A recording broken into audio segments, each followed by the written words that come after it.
Director Delhi থেকে গ্রেপ্তার দিনেশ চান্ডেল। দিল্লি থেকে গ্রেপ্তার, তার ছবি আপনারা দেখতে পাচ্ছেন।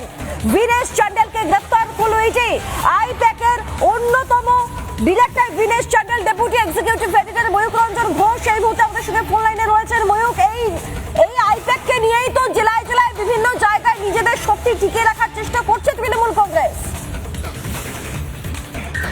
একদমই 2020 সালের নভেম্বর মাসে ইডি প্রথম এই মামলাটি দায়ের করে এবং তার পাশাপাশি সিবিআইও এই কেসটা নেয়। মূলত ইস্টার্ন কোলফিল্ড লিমিটেড মাইন্স, যেটা কাজরিয়া এরিয়াতে রয়েছে আসানসোলে, সেখানে ব্যাপক কয়লা দুর্নীতি হয় এবং সেই দুর্নীতির 20 কোটি টাকা তৃণমূল কংগ্রেসের মাধ্যমে আইপ্যাকে ঢোকে বলে সন্দেহ করা হয়।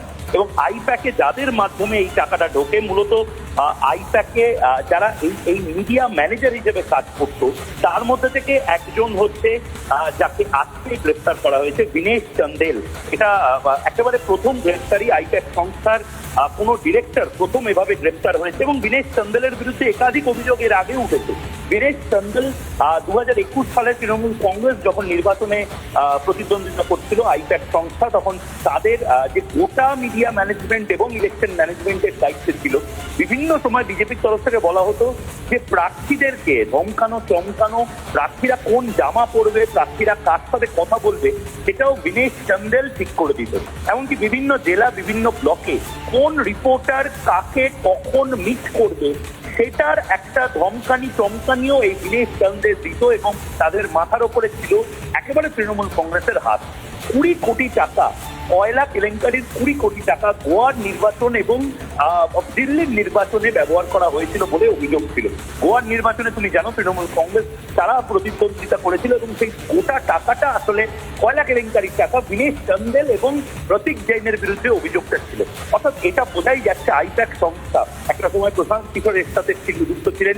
প্রশান্ত কিশোরের সঙ্গে আইপ্যাকের প্রতীক জৈনের যে কোনো মনোমালিন্য এবং মনোমালিন্যের পর প্রশান্ত কিশোর নিজের দল খুললেন। প্রতীক জৈনের নেতৃত্বে আইপ্যাক এই মুহূর্তে ভয়ঙ্কর একটা প্যান্ডেমোনিয়ামের মধ্যে দিয়ে চলছে। প্রতীক জৈন নিজে তো যেভাবে ঢুকছেন, তৃণমূল কংগ্রেসকেও বোধহয় এভাবে ডোবাচ্ছে এবং মমতা বন্দ্যোপাধ্যায় যেভাবে প্রতীক জৈনের জন্য ঝাঁপিয়ে পড়েছিলেন, নিঃসন্দেহে মমতা বন্দ্যোপাধ্যায়ও নিশ্চয়ই প্রতীক জৈনের এই যে কয়লা কেলেঙ্কারির টাকা কি করে ভোটে ব্যয় করতে হয়, হাওয়ালার মাধ্যমে কি করে যেতে হয়, সেগুলোতে হয়তো কোনো না কোনো যোগসূত্র থাকতে পারে বলে রাজনীতিবিদ, যারা বিরোধী রাজনীতিবিদ শুভেন্দু অধিকারীর মতন, তারা বারবার বলছেন।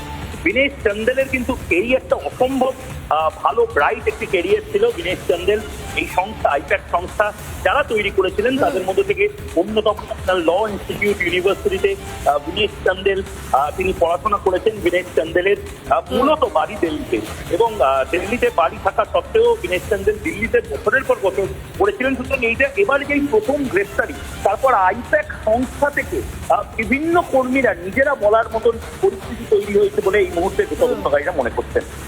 ধন্যবাদ ময়ূক। কথা বলছিলাম deputy executive editor Mayuk Ranjan ঘোষের সঙ্গে। নানা ধরনের কন্টেন্ট দেখার জন্য লাইক করুন, শেয়ার করুন আমাদের ফেসবুক পেজ, সাবস্ক্রাইব করুন আমাদের ইউটিউব চ্যানেল। পাশাপাশি অন্যান্য ব্রেকিং নিউজের জন্য অবশ্যই চোখ রাখুন রিপাবলিক বাংলায়।